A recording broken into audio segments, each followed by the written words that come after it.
19h45 à la télévision Labari. Messieurs, dames, bonsoir et bienvenue à cette nouvelle session d'information du mercredi 11 décembre 2019. On assiste ces derniers temps à une recrudescence des attaques terroristes dans les localités frontalières du Mali. La dernière en date, hier nuit, c'était le camp militaire d'Inates qui a été attaqué à quelques heures seulement après la reconduction de la mesure d'état d'urgence pour 3 mois dans les régions de Difa, Tillabéri et Tawa. Suivons le commentaire de Hassan Saleh Mustafa. Ces attaques se sont multipliées ces dernières 48 heures dans les localités non loin de la frontière malienne, précisément des localités des régions de Tawa et Tillabéri. Ainsi, dans la nuit du dimanche à lundi, c'est une position des forces armées nigériennes d'Agando vers Tilia dans la région de Tawa qui a été la cible d'une attaque terroriste qui a coûté la vie à un soldat nigérien et plusieurs autres blessés. L'attaque est menée par un groupe d'individus armés venus à bord des véhicules selon les témoins. Elle a été repoussée farouchement par l'armée nigérienne. Au même moment, cette fois, c'est dans la région de Tillabéri, notamment dans le canton de Gorwal, où le représentant du chef de ce canton a été enlevé et tué par des individus armés non identifiés. Toujours dans la région de Tillabéri, dans la nuit du mardi à mercredi, c'est la base militaire d'Inates qui a été attaquée par des hommes lourdement armés. Pour le moment, aucun bilan officiel, mais on parle de morts et de blessés dans les rangs des soldats nigériens. Une attaque qui intervient juste après la reconduction par le gouvernement du projet de loi portant prorogation de l'état d'urgence dans la région de Tillabéri, précisément dans les départements de Walam, d'Ayoru, de Bankilare, d'Abala, de Banibangou, de Saï, de Torodi et de Terra. Et dans la région de Tawa, c'est à Tassara et à Tilia que cette mesure a été reconduite. Une reconduction qui se justifie par la fragilité de la situation sécuritaire dans ces zones, indique le gouvernement. Ces attaques dans les localités frontalières du Mali s'intensifient à un moment où la présence des militaires français est décriée dans les pays du G5 Sahel, précisément au Niger, au Burkina Faso et au Mali. Dans ces pays, les populations estiment que la France serait complice dans la tentative de déstabilisation du Sahel.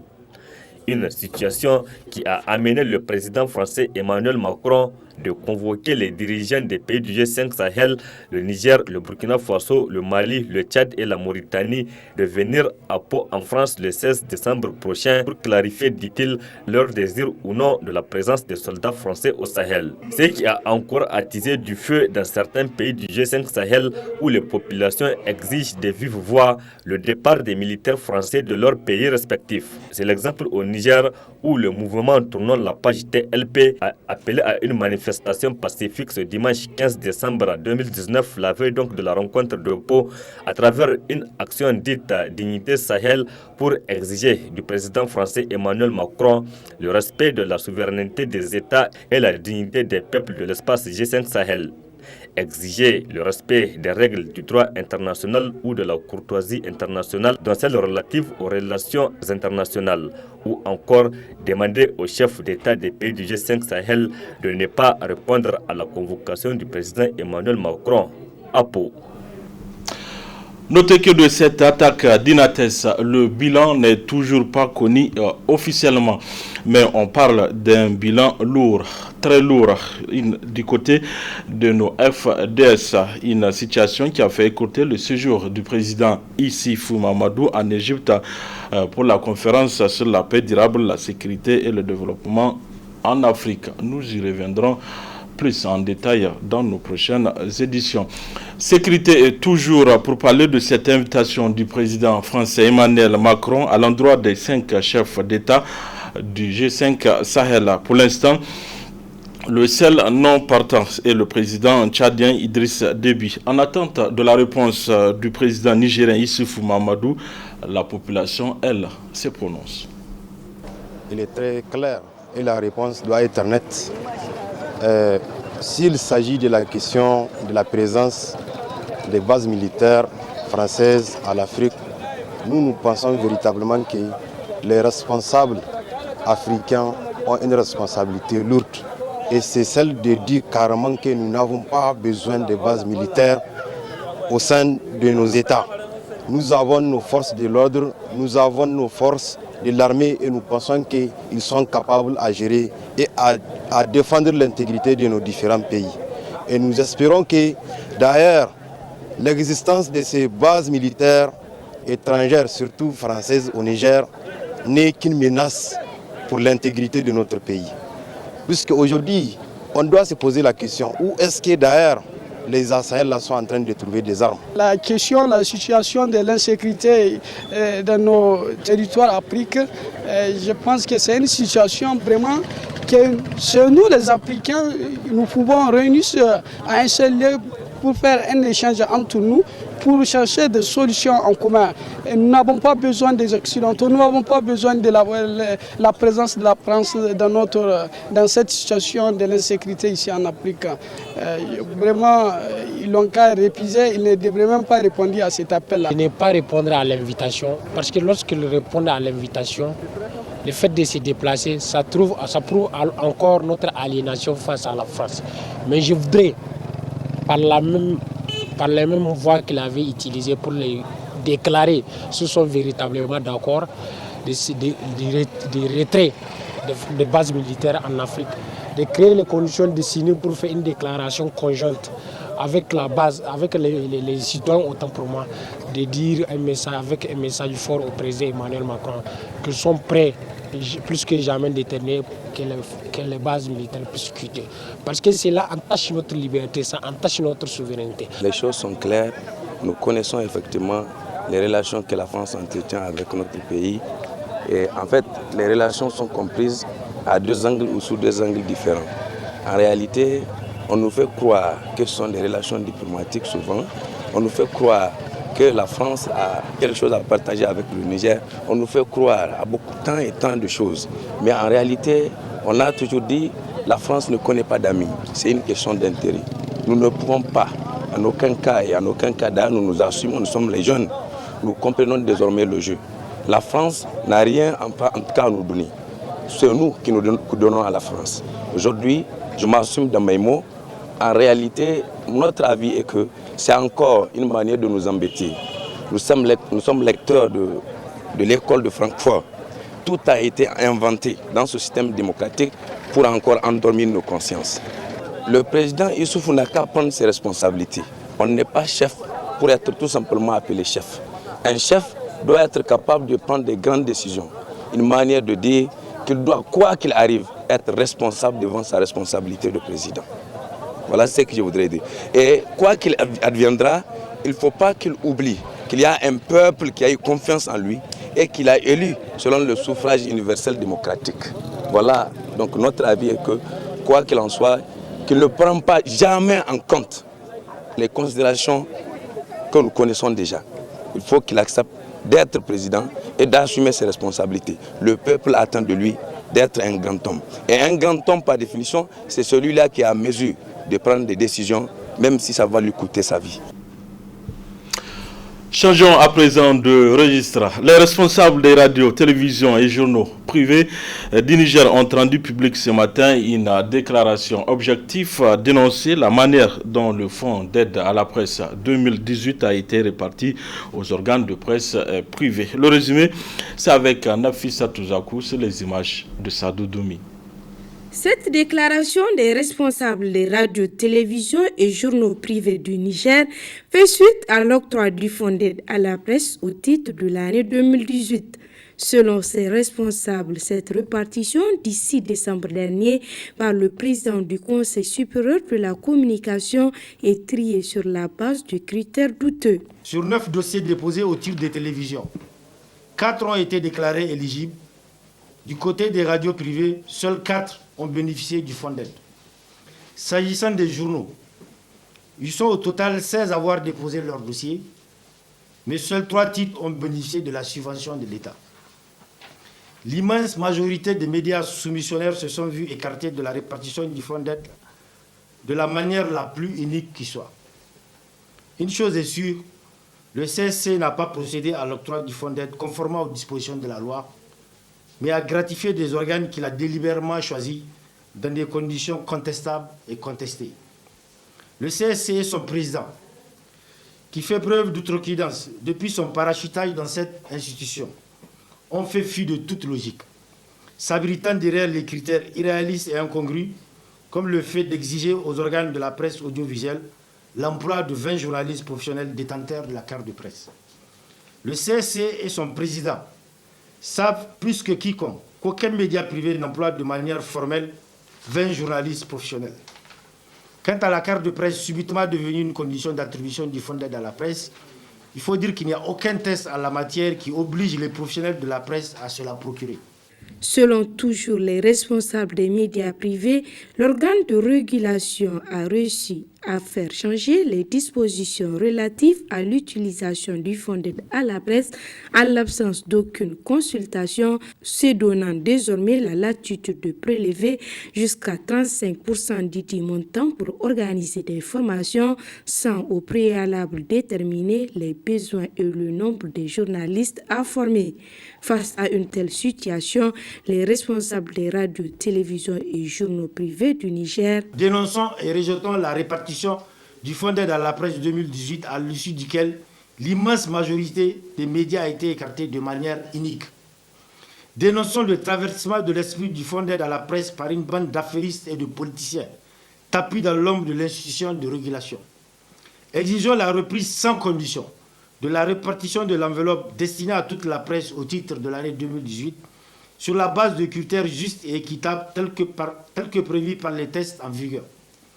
Demandons au président du CSC, Kabir Sani, de se ressaisir pour éviter que l'institution de régulation ne finisse par se transformer en un centre de captage de dividendes au lieu d'être un vrai organe de régulation des médias. Enfin, les signataires de la présente déclaration se réservent le droit d'ester en justice la délibération par laquelle le CSC a entériné le partage, parce qu'il s'agit bien d'un partage, ce partage scandaleux ou honteux du dit fonds au profit de quelques organes triés sur le volet. À en croire les signataires de la présente déclaration, depuis l'instauration du premier fonds d'aide sous le régime du président Tanja Mamadou et jusqu'à l'avant-dernier alloué en 2017, c'est la première fois que des responsables du CSC recourent à des critères douteux pour son attribution, comme quoi le CSC peut faire ce que bon lui semble.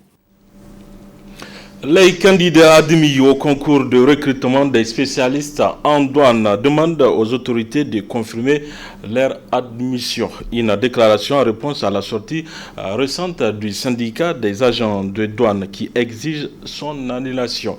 Plus de précisions dans ce compte-rendu de Hassan Saleh Mustafa et Chebou Guissou.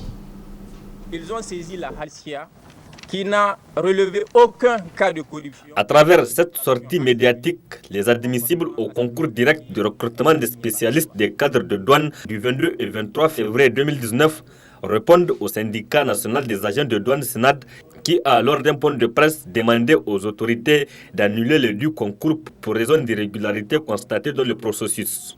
Depuis le lancement des 10 concours, le syndicat national des agents de douane s'est aveuglément donné la mission ultime d'obtenir injustement et subjectivement l'annulation de ces concours, comme s'il en a fait préalablement le serment à sa base pour être élu.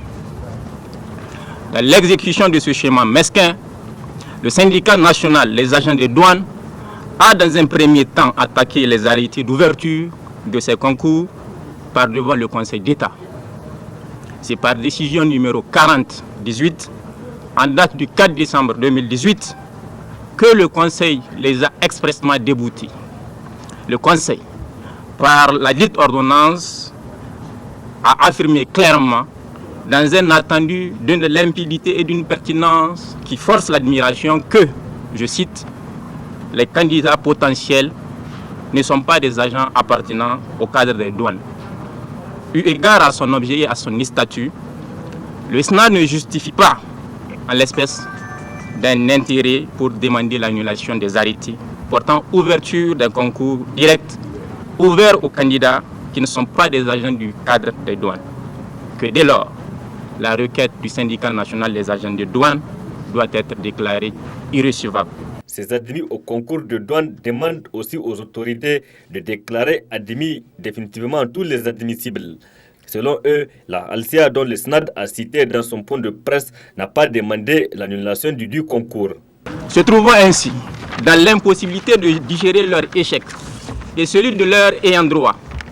Ils ont saisi la Halcia qui n'a relevé aucun cas de corruption ni d'infraction assimilée conformément à ses prérogatives à elle assignées par la loi. Suite au rapport de la Halcia, qui ne préconisait pas l'annulation des 10 concours, le syndicat national des agents des douanes, n'étant pas satisfait, fait de nouveau un recours pour cette fois-ci attaquer tous les arrêtés portant sur les délibérations des différents concours afin d'obtenir leur annulation. L'affaire est donc actuellement pendante devant le Conseil d'État qui statue en premier et dernier ressort sur la saisine du même SNAD qui est sorti hier menacer l'État d'aller en grève si le ministre n'annule pas le concours. Au total, ils sont 150 candidats déclarés admissibles et 12 sur la liste d'attente qui répondent aux exigences médicales et d'enquête de moralité qui attendent de connaître leur sort 7 mois après la proclamation des résultats le 14 mai dernier. Du 12 au 13 décembre prochain, le SINAFOPT, c'est le syndicat national des agents de la formation professionnelle et de l'enseignement technique, entamera une grève de 48 heures. Ceci après l'épuisement de l'ultimatum donné à son ministère de tutelle. Les raisons de cet arrêt de travail, c'est avec Adamou Sido, il est le secrétaire général du SINAFOPT. Le syndicat national des agents de la formation professionnelle et de l'enseignement technique a décidé d'aller en grève demain et après-demain, c'est-à-dire le jeudi et le vendredi. Le jeudi 12 et le vendredi 13 décembre 2019. Le SINAFOP dénonce la mauvaise gestion des ressources de la formation professionnelle et de l'enseignement technique. Le SINAFOP exige le respect des normes de la formation professionnelle et de l'enseignement technique. Aujourd'hui, si vous essayez de faire le parcours des centres de formation professionnelle et technique, vous allez voir que ces centres sont dans une situation précaire. Une situation où les effectifs sont en surnombre.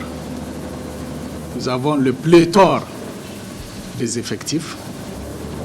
Par exemple, vous allez constater que dans une classe en électricité, nous avons 70 élèves, 100 à 120 élèves, 180. Avec des postes de travail très réduits. Nous, le syndicat de la formation professionnelle, nous avons constaté que ce n'est plus de la formation technique qui se passe dans nos centres parce que nous n'avons pas de matière d'œuvre. C'est parce que c'est avec la matière d'œuvre que nous faisons les travaux pratiques. C'est avec la matière d'œuvre que nous apprenons à ces enfants le travail manuel. Et sans travail matière d'œuvre, ça veut dire que nous sommes en train de faire de l'enseignement général. Le SINAFOP exige le recrutement des formateurs contractuels à la fonction publique. Le SINAFOP exige le paiement sans délai des contractuels. Le pécule du mois de novembre.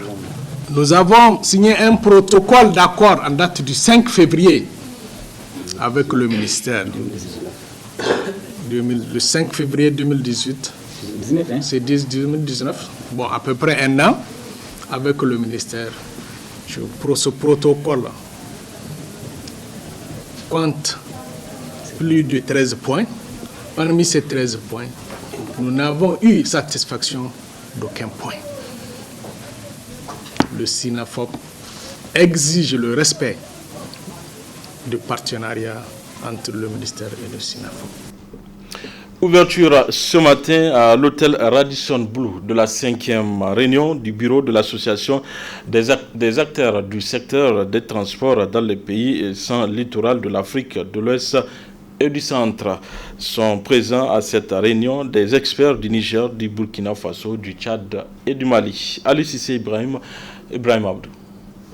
Cette réunion débuta par l'intervention du gouverneur de la région de Niamey, Issaka Hassan Karanta, qui, après avoir souhaité la bienvenue aux délégations venues du Tchad, du Mali et du Burkina Faso, a relevé le caractère utilitaire de l'association des acteurs du secteur des transports dans les pays sans littoral de l'Afrique de l'Ouest et du Centre.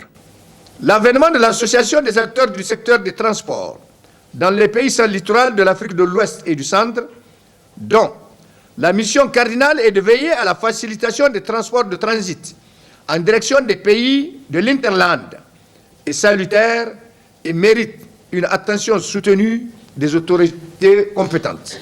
Prenant la parole à son tour, le directeur général du Conseil nigérien des utilisateurs de transports publics, Mohamed Ikta Abdoulaye, a déterminé l'importance que revêt cette réunion. La tenue de cette 5e session revêt une importance capitale pour notre association, eu égard aux points inscrits à son ordre du jour, notamment la relecture des textes de la TPS-AOC et la situation financière, l'examen et l'adoption du programme d'activité et l'identification des difficultés spécifiques que rencontrent nos chargeurs sur le corridor de desserte. Il nous revient aujourd'hui, au cours de cette 5e session du bureau de l'ATPSL-AOC, d'examiner et d'adopter les nouvelles versions des documents issus de leurs travaux. Pour ma part, il me plaît d'attirer l'attention des participants sur la nécessité de mettre un accent particulier, aussi bien sur les textes de base de l'association, statut et règlement intérieur, que sur son assise financière. Quant à Hervé Ilboudou, qui est le président de l'Association des acteurs du secteur des transports dans les pays sans littoral de l'Afrique de l'Ouest et du Centre, il a souligné le rôle que peut jouer l'association qu'il dirige dans le désenclavement des pays sans littoral. À titre illustratif, plusieurs études ont relevé l'impact négatif de l'enclavement sur les économies des pays sans littoral. En effet, les coûts d'exportation à partir d'un pays enclavé, par exemple, coûtent 3 000 à 4 000 $ de plus que ceux d'un pays côtier, ce qui est très énorme. C'est pour toutes ces raisons que nous ne devons négliger aucun aspect de la chaîne des transports et du commerce international. Si nous voulons contribuer à réduire la cherté de nos pays, il faut que nous puissions nous rassembler et travailler dans cette logique. Le rôle de notre association est plus que d'actualité. Procédant à l'ouverture de la réunion, le secrétaire général du ministère des Transports, Atao Zakwano, a précisé qu'une réflexion et une mobilisation s'imposent afin d'améliorer les processus de transport. Au vu du constat que je viens de faire, il est dû au contexte particulier de nos pays de voir de tous les acteurs du secteur des transports de se mobiliser et de réfléchir pour élaborer un plan d'action régional qui permettra de conduire les activités idoines et des réformes conséquentes sur tous les corridors de transit en vue de réduire les coûts de transport et des formalités, ainsi que les délais des opérations. C'est en cela que notre association doit être considérée.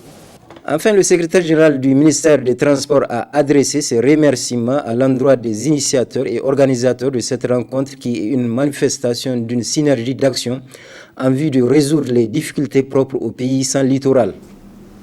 L'ONG Association Pensée sans frontières, en collaboration avec ARD Recherche et Dialogue, ARD organise un atelier sur le thème « La réinsertion des détenus au Niger. Quelle stratégie ?» Un atelier d'échange qui vise à contribuer et à assurer le futur des détenus. Arieta Salah, Brema Halidou. Développer une stratégie de réinsertion des détenus au Niger pour assurer leur futur, tel est l'objectif de cet atelier d'échange de 3 jours organisé par l'ONG Association Pensée sans frontières et son partenaire La Recherche et Dialogue ARD qui a financé le présent atelier. On organise cet atelier pour que pendant ces 3 jours, les différents ONG qui sont sur le terrain avec leur expérience, nous apportons notre contribution à cette élaboration de la stratégie au niveau national au Niger, pour les Nigériens, surtout pour les les personnes en milieu carcéral. Dans cette rencontre, il y a le département technique de la réinsertion, la direction de la réinsertion au niveau du ministère de la Justice, les différents intervenants en milieu carcéral, ça veut dire les ONG nationaux et internationaux, et aussi il y a les partenaires techniques financiers qui sont invités. Il y a les surveillants, ce qu'on appelle nous surveillants, c'est les régisseurs des maisons d'arrêt qui sont invités, et des directeurs des centres de réinsertion comme centre de Kolo et de Dokoro qui sont invités pour ces 3 jours d'échange. Ce projet de réinsertion mis en œuvre par APSF a du sens et a montré des résultats concrets, puisque le taux de récidive à la prison d'Agadez où travaille APSF vraiment a baissé, et maintenant à la maison d'arrêt d'Abalak, je pense on espère tous que la même chose va se produire. Donc la méthode d'APSF semble vraiment marcher, bien fonctionner. Le ministère de la Justice, qui s'est engagé dans la réforme de son système pénitentiaire afin d'améliorer les conditions de vie des détenus, salue cette initiative qui sera d'un grand apport à l'élaboration de politiques sectorielles de son plan d'action décennal. Pour faciliter la réinsertion des personnes détenues, le plan d'action décennal de la politique nationale justice et droits humains a prévu la construction et l'équipement de salles de classe, d'ateliers de formation et d'espaces récréatifs dans les établissements pénitentiaires. En outre, dans le cadre de la mise en œuvre de cette politique, nous sommes actuellement dans la phase active d'élaboration de politiques sectorielles, à savoir la politique pénale, la politique pénitentiaire et la stratégie nationale de réinsertion des détenus. L'élaboration et la mise en œuvre de ces politiques nécessitent l'adhésion de tous les acteurs intervenant en milieu pénitentiaire. C'est dire que le présent atelier, qui regroupe divers acteurs du terrain, vient à point nommé. Je n'en doute pas que les conclusions de vos travaux, au regard des compétences réunies, nous serons d'un grand apport à l'élaboration des 3 politiques citées. La réinsertion socio-économique, qui est l'une des réponses appropriées aux maux qui minent le milieu carcéral, est le cheval de bataille de l'ONG Association Pensée sans frontières.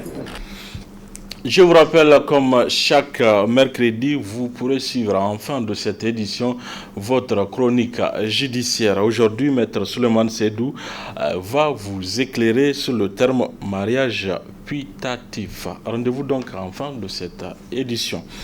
Sortie hier après-midi de la 2e promotion de licence professionnelle de l'ECAM.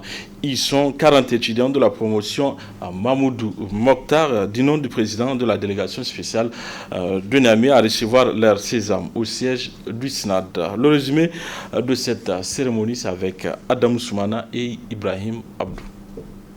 Après 3 années académiques passées dans la prestigieuse école de comptabilité, de communication, d'administration et de management, une quarantaine d'étudiants accompagnés de leurs parents, amis et connaissances se retrouvent à travers ce cadre qui suivait la cérémonie consacrant la remise des diplômes de licence professionnelle dans les différentes filières de l'école. Occasion pour les responsables de cette grande école de féliciter les récipiendaires de cette 2e promotion de licence professionnelle du nom du président de la délégation spéciale Mamoudou Mokhtar, tout en leur prodiguant des sages conseils. Vous avez dû relever des défis importants au niveau intellectuel et nous sommes convaincus que vous saurez tirer profit des moyens que nous avons mis à votre disposition pour votre future carrière professionnelle. Je crois que la première promotion de licence qui est sortie a eu sa marraine. Cette promotion a son parrain en l'espace, au nom du président de la délégation spéciale de Niamey. Je profite donc pour lui rendre hommage, pour le féliciter, mais surtout encourager et appeler à une plus grande contribution de ses partenaires dans le cadre de la mise en œuvre de ces programmes de formation.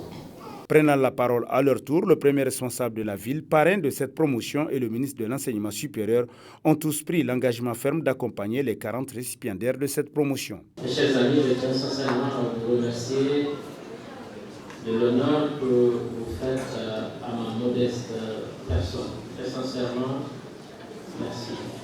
Je prends ça comme un encouragement, je prends ça comme un soutien, je prends ça surtout comme une adhésion à cette vision que nous avons pour la ville de Niamey. J'ai fait la promesse ferme de trouver un stage à chacun et à chacune de ces programmes.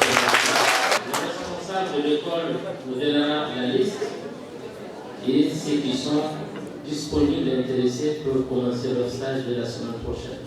C'est la fin d'une étape, mais un autre parcours commence à partir d'aujourd'hui. Sachez qu'au nom du gouvernement, nous ferons tout notre possible pour vous accompagner. Nous avons également, au niveau de l'enseignement supérieur, une autre possibilité. Pour commencer, bien entendu, c'est le service civique national. Très satisfaits de la formation reçue durant leur cursus à l'ECAM que par la marque d'attention des autorités, les étudiants ont tenu à témoigner de leur gratitude. Nous n'oublierons pas ces chevronnés enseignants qui, par leur ingéniosité, leur savoir-faire, nous ont transmis des connaissances et comment les utiliser à bon escient. Rendons un hommage mérité à nos parents, amis et connaissances de nous avoir soutenus tout au long de ces parcours pleins d'obstacles et de découvertes. Leur soutien et leurs encouragements nous ont permis aujourd'hui d'être en face de vous et de savourer cet instant plein de joie et de profonde délectation. Quant à l'ECAM, elle a tenu à distinguer les uns et les autres ayant contribué au succès enregistré par l'école sur le plan encadrement. Une photo de famille avec les récipiendaires a constitué le clou de cette cérémonie pour l'immortaliser. Cérémonie de remise de distinction cet après-midi à la Maison de la Presse aux agents de la fonction publique nigérienne qui ont fait preuve d'honnêteté, d'intégrité et de redevabilité dans l'exercice de leurs fonctions. Il s'agit là d'une initiative de Accountability Lab. Le résumé de cette édition, c'est avec Adam Soumana et Aboubakar Souley. Honnêteté et intégrité, telles sont entre autres valeurs recherchées chez les fonctionnaires, notamment ceux de la fonction publique. Ainsi, la présente cérémonie marque le sacre des hommes et femmes nigériennes qui se sont distingués durant l'année 2019. Une initiative de Accountability Lab vivement louée par le ministre de la Modernisation sociale en marge de la cérémonie. Ça cadre parfaitement avec ce que nous faisons au niveau du ministère de la Renaissance culturelle. Vous savez, on a fait une première édition, une deuxième édition de la recherche du meilleur fonctionnaire de la fonction publique avec le ministère en charge de la fonction publique. Et vous vous rappelez qu'il y a eu des agents des ministères en charge de l'éducation qui ont été récompensés. C'était quelque chose que nous voudrions généraliser à l'époque à toute l'administration nigérienne. Et lorsque eux, ils viennent, ils le font, ils ont mis en compétition l'ensemble des administrés de la République.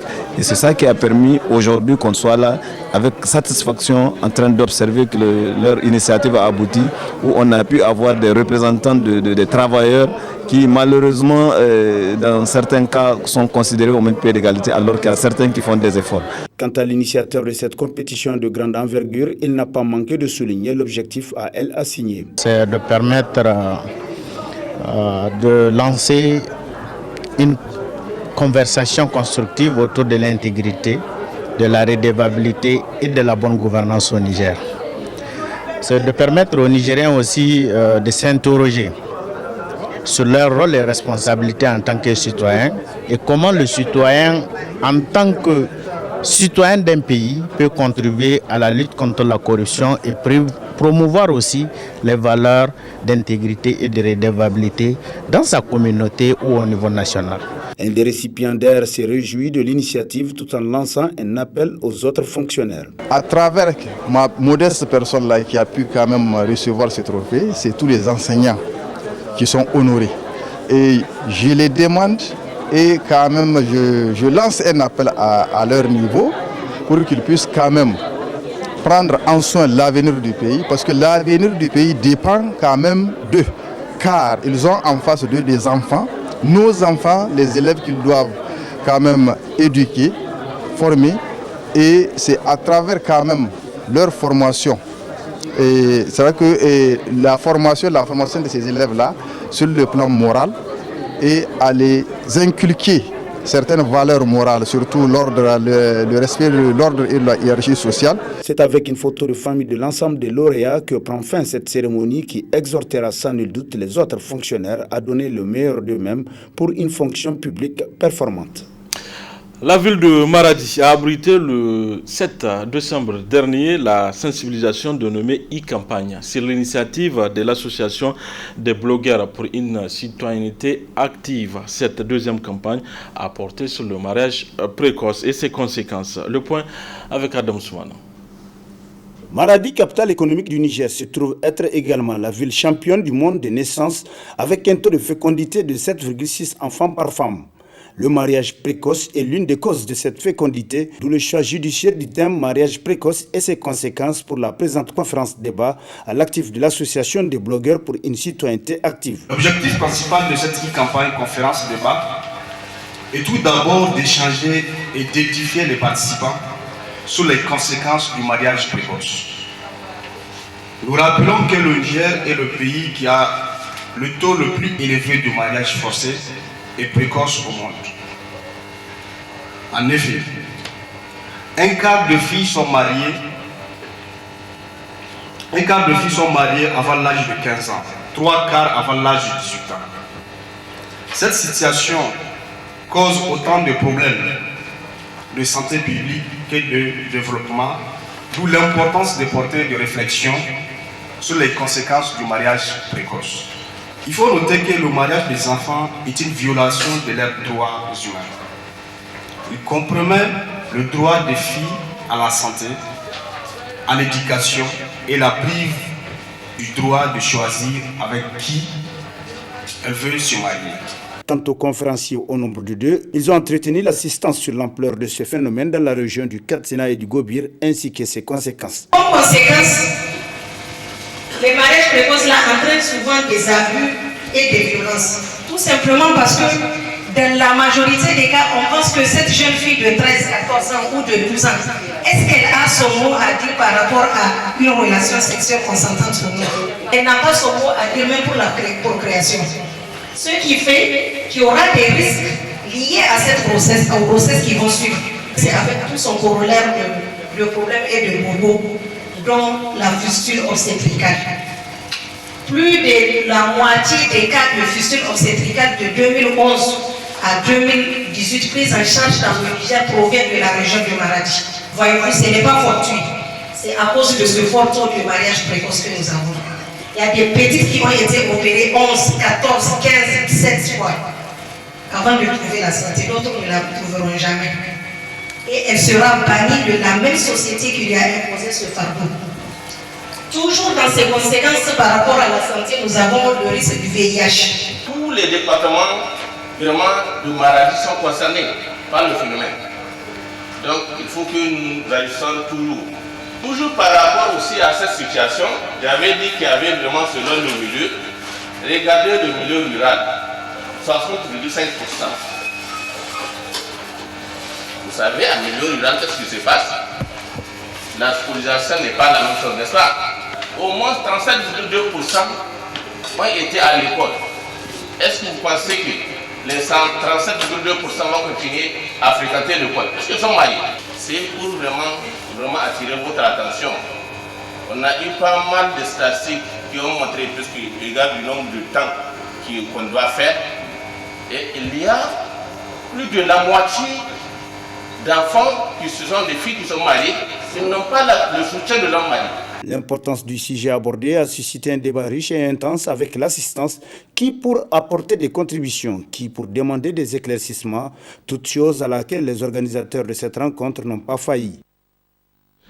Je l'annonçais dans cette édition, nous sommes mercredi, votre rendez-vous hebdomadaire chronique judiciaire. Aujourd'hui, Maître Suleiman Sedou va vous éclairer sur le terme mariage putatif. Très bonne réception à vous.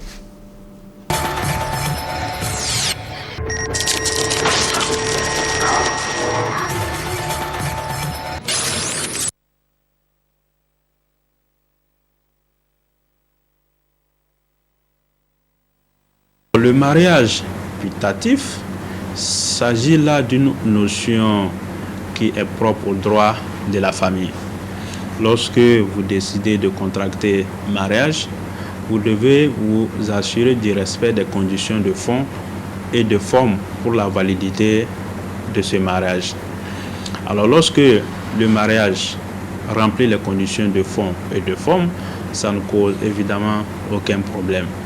Mais il y a des mariages qui sont conclus alors qu'il y a des conditions qui n'ont pas été respectées ou bien qu'il y ait un empêchement à ce mariage-là.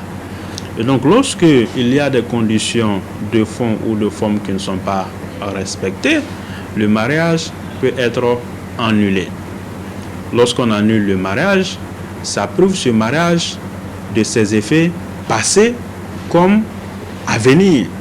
Le mariage putatif, en réalité, c'est un mariage qui est déclaré nul, mais dont les effets passés sont conservés par la loi. Parce que l'un des époux ou les deux étaient de bonne foi au moment de la célébration du mariage. Alors lorsqu'on prend un exemple de manière pratique, vous pouvez rentrer en relation de mariage avec une personne, alors que cette même personne est déjà dans un autre lien de mariage qui n'a pas été dissous. Alors si ce mariage n'a pas été dissous, en droit civil nigérien, vous ne pouvez pas contracter deux fois un mariage tant que le premier mariage n'a pas été dissous. Si dans de telles conditions, vous contractez mariage avec une tierce personne et que cette tierce personne ne savait pas au moment de la conclusion du mariage qu'il y a un mariage précédent que vous n'avez pas annulé, naturellement, le mariage sera célébré. Mais si par la suite, cette personne découvre ou on découvre qu'en réalité, vous ne pouvez pas légalement vous marier parce que le mariage précédent n'avait pas été dissous ou n'avait pas été annulé, le second mariage que vous avez contracté sera déclaré nul. Mais les effets passés du mariage seront conservés parce que l'un des époux était de bonne foi. L'un des époux ignorait l'existence de l'empêchement, par exemple, au mariage, ou ignorait l'existence d'un lien de filiation entre vous deux. Dans ces conditions, le mariage conservera ses effets passés, mais il sera tout de même considéré comme étant nul. Voilà ce qu'on peut dire sur le mariage putatif. Si on pousse encore le raisonnement plus loin, les effets du mariage putatif dans le cadre de la relation entre les deux époux, s'ils sont tous de bonne foi, si les deux sont de bonne foi et que les deux ignoraient